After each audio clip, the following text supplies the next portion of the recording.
Halo teman-teman, jumpa lagi dengan aku, Linda. Kita lanjut ke bagian 14 ya.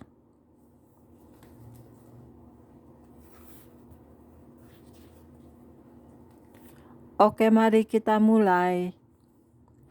Bagaimana Anda akan berespons? Api Allah adalah untuk pembaharuan dan penghakiman. Dengan api itu, Dia menyegarkan dan membangkitkan kembali umatnya dan menghukum orang fasik.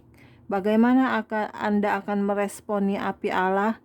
Izinkan Allah untuk memurnikan Anda dan memperbaharui Anda dalam kasih dan kebenarannya, sementara Anda melayani Allah yang hidup dan yang benar dan menantikan kedatangan anaknya dari surga yang telah dibangkitkannya dari antara orang mati, yaitu Yesus yang menyelamatkan kita dari murka yang akan datang.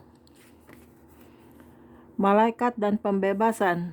Pada waktu-waktu yang penuh bahaya dan penderitaan, Tuhan telah menekankan kepada saya, "Berserulah kepadaku pada waktu kesesakan. Aku akan meluputkan engkau, dan engkau akan memuliakan aku." Acap kali saya telah berseru kepada Allah pada waktu kesesakan. Saya telah berdoa dalam Roh Kudus selama berjam-jam, dan Alkitab telah menjadi begitu nyata dan berkuasa bagi saya. Allah berkata kepada saya, tidak peduli apa yang kau lihat, tidak peduli apa yang kau rasakan, kau harus percaya pada firman-Ku, percaya pada apa yang telah aku janjikan kepadamu. Janjiku itu benar.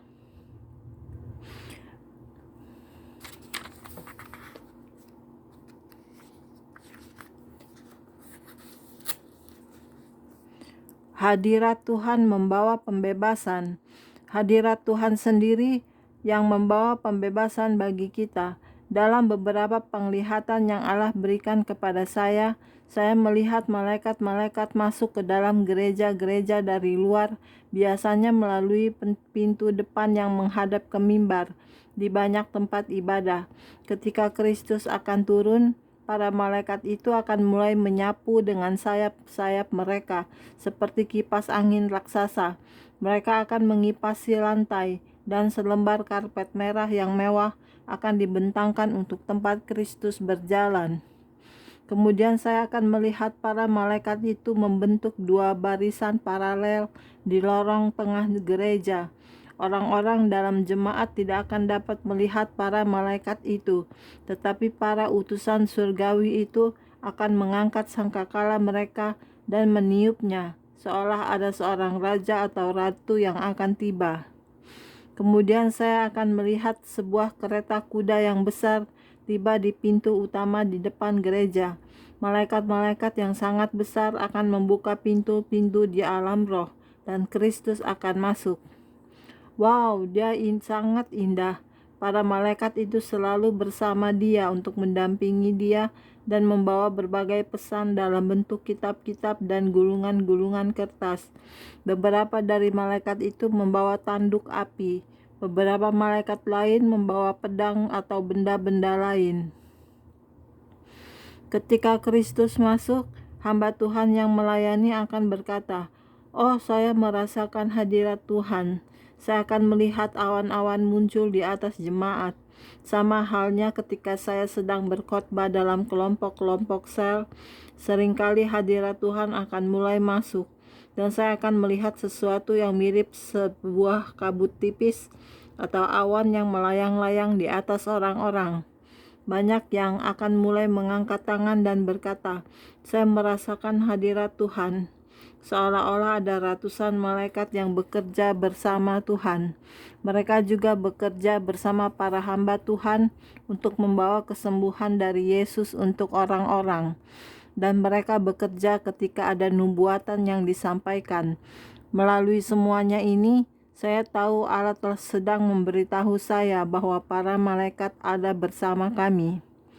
Selama perjalanan pelayanan saya dalam 10 tahun terakhir ini, saya sudah sangat sering melihat penglihatan yang jauh menakjubkan semacam ini. Setiap kali saya melihatnya, akan ada jiwa-jiwa yang diselamatkan, ada kegerakan Allah yang begitu kuat sehingga orang-orang akan bertobat dari dosa mereka. Ketika saya berkhotbah tentang neraka, saya melihat malaikat-malaikat bekerja di antara jemaat, dan kadang-kadang saya melihat ada orang-orang yang terbelenggu rantai, yaitu rantai-rantai yang hitam legam. Ketika orang-orang itu bertobat di hadapan Allah, ada malaikat-malaikat yang akan menyentuhkan apinya ke rantai itu. Saya melihat orang-orang dapat memberi pengampunan yang sepenuhnya terhadap siapapun yang telah menyakiti mereka. Mereka mengangkat tangan dan memuji Allah, segala raja dan Tuhan segala Tuhan yang dahsyat. Selama kunjungan yang luar biasa ini, Tuhan akan keluar dari keretanya dan berjalan memasuki gerejanya. Dia akan menyentuh kepala orang-orang tertentu. Pengurapan dari Allah ini dan perjanjian Allah itu nyata. Percayalah bahwa Yesus mati untuk memulihkan kita. Percaya bahwa Dia akan datang kembali. Percayalah bahwa Dia akan memanifestasikan kemuliaannya dalam kebaktian-kebaktian atau pelayanan-pelayanan kita, jika kita mempersilahkan Allah untuk melakukannya dan jika kita percaya kepadanya. Untuk menghalangi itu terjadi, setan ingin membuat kita bimbang. Dia ingin menyelipkan ketidakpercayaan ke dalam diri kita semua. Tetapi haleluya, Allah telah membayar harga pembebasan kita. Tuhan Yesus Kristus, kita telah melakukannya untuk kita. Jika kita mau bergabung dengan Dia, jika kita mau saling mengampuni, kita akan menerima pengampunan yang mutlak. Kiranya tidak ada yang dapat menghalangi kita untuk bergabung dengannya. Kiranya kita dipulihkan dari kelemahan-kelemahan kita dan sakit penyakit kita. Kuasa salib dalam pembebasan. Dalam kesempatan yang lain, saya sedang berkhotbah di suatu kebaktian gereja dan saya sedang berada di bawah pengurapan yang kuat. Tiba-tiba saya mendapat penglihatan di mana ada malaikat-malaikat yang membawa sebuah salib besar berwarna putih di bagian depan gereja. Ketika orang-orang sedang didoakan oleh seorang hamba Tuhan lainnya, saya dapat melihat ada suatu kekuatan yang keluar dari ujung salib itu dan langsung menuju kepada orang yang didoakan. Ketika mereka disentuh oleh kuasa yang keluar dari salib itu, maka setiap mereka disembuhkan atau dibebaskan. Pada saat-saat lain, saya telah begitu sering melihat hal yang sama. Ketika saya mengkhotbahkan firman Allah yang hidup, saya dapat melihat salib itu menjulang di atas kepala saya. Kuasa selalu terpancar dari salib itu. Melalui kuasa salib itu, pembebasan dan keselamatan dapat terwujud. Kita bisa diselamatkan saat ini juga, hanya jika kita mengklaim untuk diri kita sendiri apa yang telah dibayar Yesus untuk kita di Kalvari. Rahasianya ada dalam penebusan. Kita harus percaya pada Yesus dan kita harus percaya pada mujizat-mujizatnya. Sekali lagi, salah satu trik terbesar iblis adalah menimbulkan keraguan dan ketidakpercayaan dalam diri kita. Allah telah menghadirkan sukacita, kegirangan, dan penggenapan bagi kita. Tetapi iblis ingin menghadirkan derita, kepedihan, dan kedukaan. Akan tetapi Allah lebih besar dari semua hal itu, dan kita harus mengarahkan pandangan kita kepadanya. Pembebasan itu bisa didapat melalui kuasa salib. Belas kasihan Tuhan membawa kepada pembebasan. Pada suatu hari saya sedang terbang dalam sebuah pesawat sambil berpikir tentang krisis yang sedang dihadapi salah seorang anggota keluarga saya. Kemudian saya mulai menangis dan air mata pun mulai mengalir di pipi saya. Puji Tuhan, saya memiliki privasi. Saya memakai kacamata gelap dan pada bagian pesawat di mana saya duduk itu tidak banyak penumpangnya. Itu adalah suatu penerbangan yang panjang, jadi saya hanya meringkuk di suatu pojokan dekat jendela sambil menangis.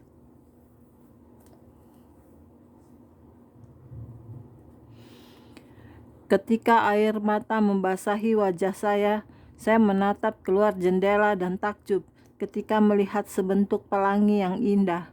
Seketika itu juga saya ingat pada janji-janji Tuhan ketika Dia memberikan pelangi pertama di langit. Dia berjanji kepada Nuh bahwa Dia tidak akan membinasakan bumi dengan banjir besar lagi. Hati saya dikuatkan ketika saya melihat pelangi pada hari itu, karena saya diingatkan pada janji-janji Allah yang sangat berharga.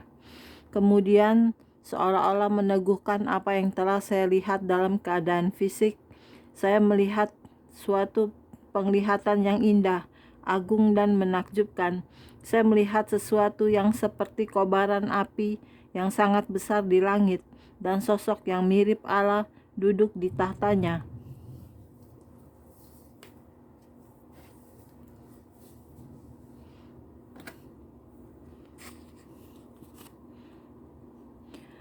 Sulit bagi saya untuk mendeskripsikan apa yang saya lihat berikutnya, tetapi itu semua seperti sebuah jalan yang membentang dari bumi ke tahta Allah.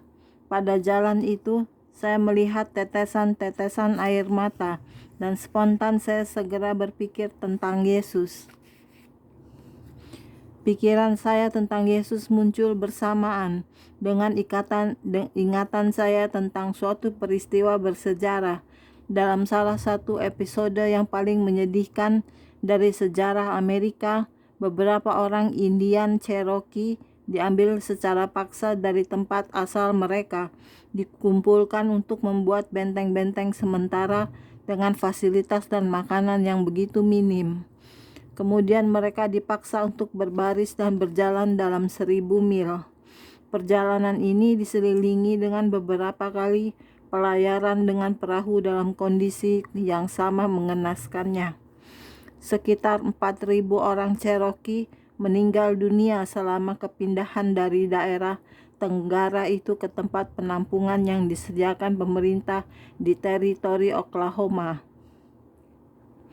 Rute yang mereka tempuh dan perjalanan itu sendiri kemudian dikenal dengan sebutan Jalan Air Mata.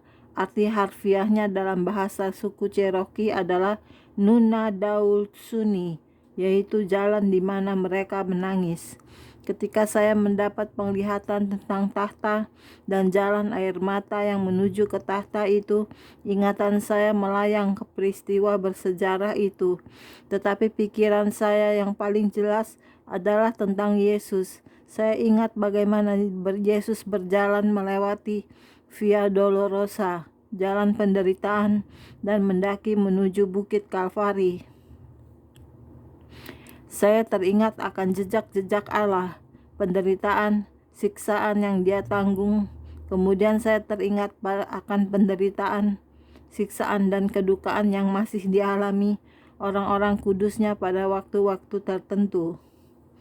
Sebagai suatu tanda bahwa Dia menyertai saya, Allah memberi saya suatu puisi yang saya sebut dalam jejak-jejak air mata Allah.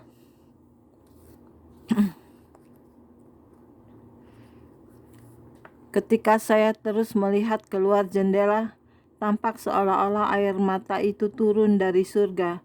Dalam setiap tetesan air mata itu ada suatu pesan ilahi meluncur di jalan yang menuju bumi. Saya tahu bahwa Allah telah mendengar tangisan saya. Dia sungguh tersentuh oleh hal-hal yang kita alami. Ada banyak kisah dalam jejak-jejak air mata Allah. Tetesan air matanya turun seperti hujan dan bercampur dengan air mata kita. Air mata saya dan Anda adalah suatu bahasa kepada Allah.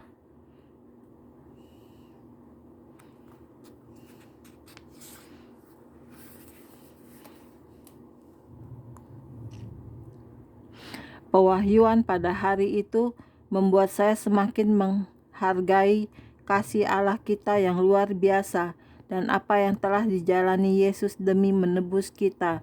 Dia sangat mengasihi kita, sehingga Dia mengirim anaknya Yesus untuk memberi kita hidup yang kekal, sehingga kita tidak akan pernah mati. Tetapi sementara kita berada di dunia ini, kita harus terus meruntuhkan kerajaan setan dengan firman Allah. Kita harus meneruskan hal-hal yang Allah ingin agar kita lakukan. Penglihatan ini juga memberikan sukacita yang luar biasa bagi saya. Melalui penglihatan ini, Allah menghapus air mata saya, mengingatkan saya bahwa sesungguhnya penyakit kitalah yang ditanggungnya, dan kesengsaraan kitalah yang dipikulnya.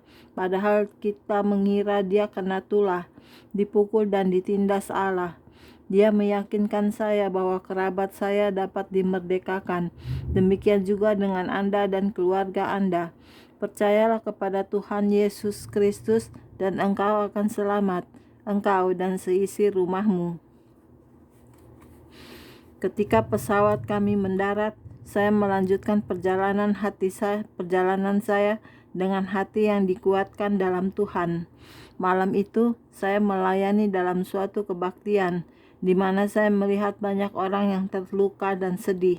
Saya memberi mereka kata-kata penghiburan, pembangkit semangat, dan harapan dalam firman Allah yang hidup.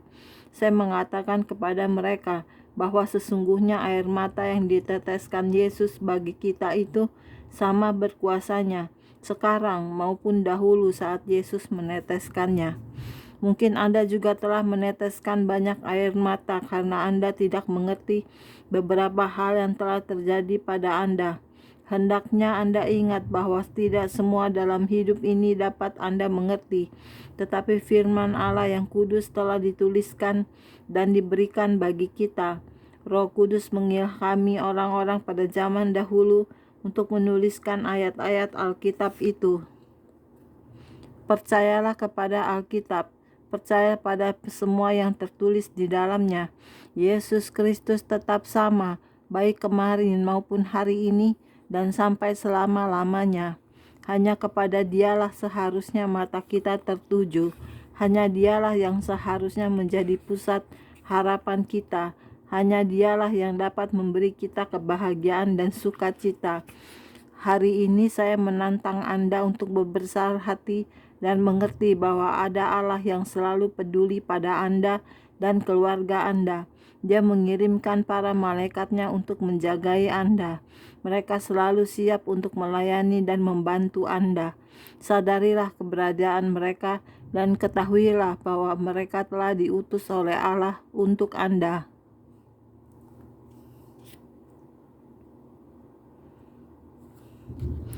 Berseru untuk pembebasan.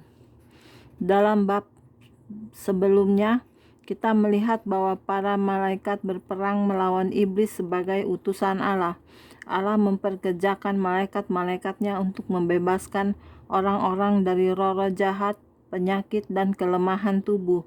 Dalam banyak pelayanan pelepasan, saya mendengar orang-orang berseru, "Tuhan, tolong aku. Tuhan, bebaskan aku." Jelas bahwa mereka sangat mendambakan pembebasan. Ketika mereka berseru kepada Allah, saya melihat malaikat-malaikat muncul dan dengan mantap menyentuh hati mereka. Saya dapat melihat ada hal-hal atau benda-benda yang terlepas dari orang itu, dan roh-roh jahat itu benar-benar keluar dari mulut mereka. Para malaikat akan mengikat roh-roh jahat itu dengan rantai dan membawa mereka ke tempat-tempat yang tandus. Saya telah melihat beberapa roh jahat melesat melalui atap dan menghilang, sementara roh-roh jahat lainnya tampak terbakar hingga habis.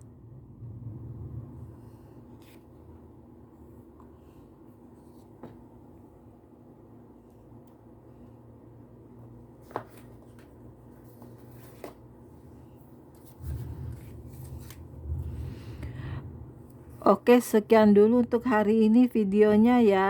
Kita lanjut ke video berikutnya. Jangan lupa subscribe ya. Terima kasih. Tuhan berkati kita semua. Amin. Bye-bye.